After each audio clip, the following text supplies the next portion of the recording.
Oke guys, kenalin nama gue Hazil Raditya Sumarero.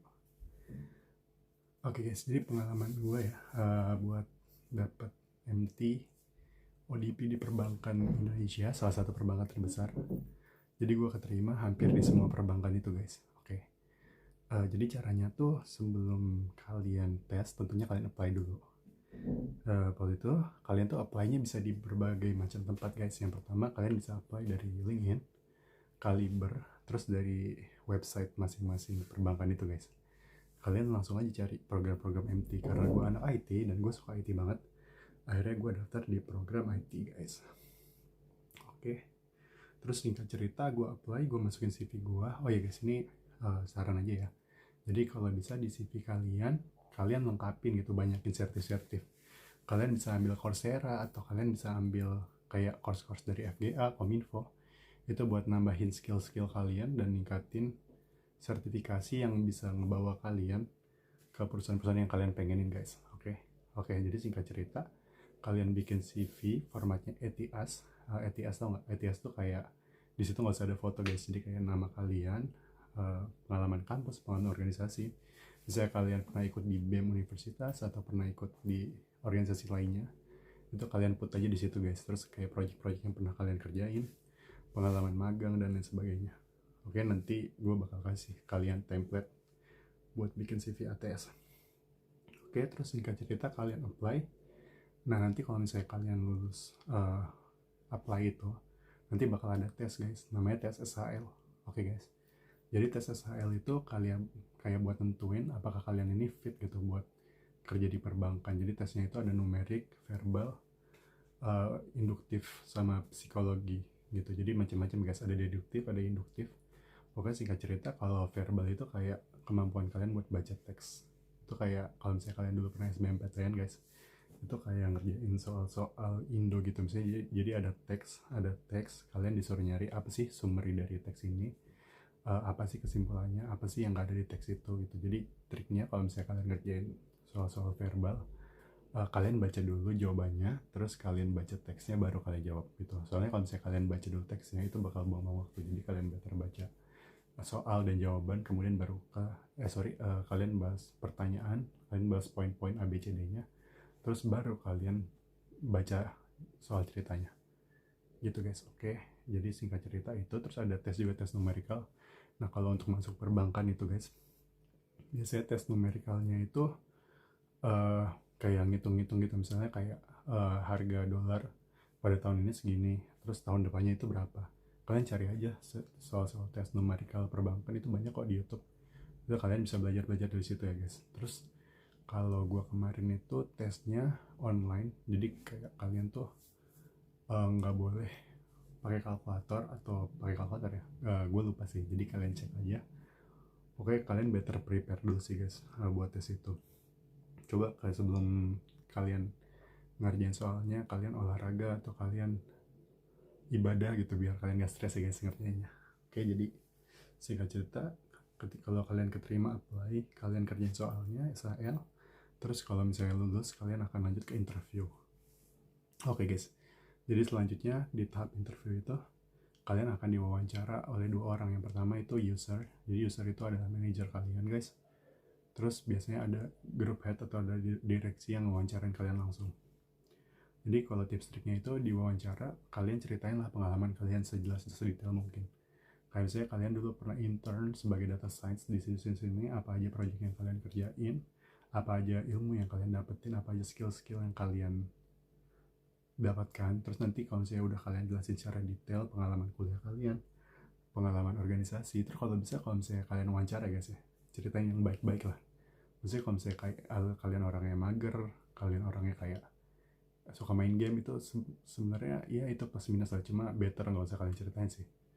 Lebih baik kalian ceritain pengalaman baiknya kalian. Maksudnya kayak apa sih gitu, hal-hal yang menjadi passion kalian, apa project-project yang udah kalian lakuin gitu. Jadi apa hal-hal yang susah yang pernah kalian alami, terus gimana cara kalian overcome hal-hal itu gitu guys. Itu lebih better daripada kalian cerita kayak pengalaman kalian main game atau ikut lomba-lomba gitu, lomba main game ya maksudnya. Ya better kalian kayak, oh dulu gue pernah jadi project officer di acara ini, atau gue pernah menang lomba bisnis ini dan lain sebagainya guys, atau pengalaman bisnis kalian juga it's okay sih. Oke, itu kalian cerita, terus nanti tiap terakhir wawancara itu biasanya ada sesi tanya jawab guys. Jadi kalau misalnya ada sesi tanya jawab, kalian tanya tentang 3 pertanyaan ini. Yang pertama adalah, apa skill yang perlu saya pelajari sebelum saya masuk ke pekerjaan ini. Jadi dengan kalian nanya itu secara tidak langsung kayak, wah kalian ini kayaknya niat banget gitu, kalian sebelum masuk aja, sebelum keterima udah bakal mempersiapkan pelajaran, dan that's really good point guys. Itu harus kalian siapin ya. Terus pertanyaan yang kedua itu, gimana sih kultur di perusahaan ini. Itu maksudnya menanyakan kultur itu poinnya adalah kayak, wah kalian tuh udah interest banget, kalian pengen become the part of the company, so you guys nanya gimana sih experience, gimana sih rasanya buat kerja di situ, good or bad atau bagaimana. Kalau misalnya gue sih kalau ketika interview biasanya gue nanya 2 hal itu ya, paling itu sih. Jadi kalau misalnya yang jangan kalian tanya, kalian jangan nanya kayak gajinya berapa, itu totally wrong. Jangan nanya itu. Terus jangan nanya juga kayak jam kerja. Pokoknya semua pertanyaan yang bisa kalian search itu jangan kalian tanya. Terus kalau misalnya kayak kalian di challenge, saya kayak, kalian it's okay nggak kalau misalnya kerja pulang malam? Kalian harus jawab siap gitu, karena memang that's what the job demanding to do. Kalau misalnya kalian bilang kalian nggak siap, ya kemungkinan kalian nggak bakal diterima gitu guys. Oke, jadi itu. Terus selanjutnya kalau misalnya kalian keterima, kalian akan masuk. Jadi pertama kali masuk ke program MT atau DP Bank itu, kalian bakal ada bootcamp ya guys, selama sebulan. Nah di situ kalian akan belajar mengenai dasar-dasar perbankan. Itu biasanya langsung ya di site di perusahaan itu selama sebulan. Pokoknya semuanya mengenai kayak konsep bisnis perbankan, sebenarnya fungsi perbankan itu apa, channel-channelnya perbankan, dapat uangnya dari mana, gimana sih cara mengelola keuangan perbankan dan sebagainya. Itu basic-basic. Terus setelah sebulan kalian akan dilempar ke cabang guys, biasanya selama 2 minggu sampai sebulan. Nah di cabang itu kalian akan belajar benar-benar secara konkret itu apa aja sih sebenarnya bisnis perbankan gitu.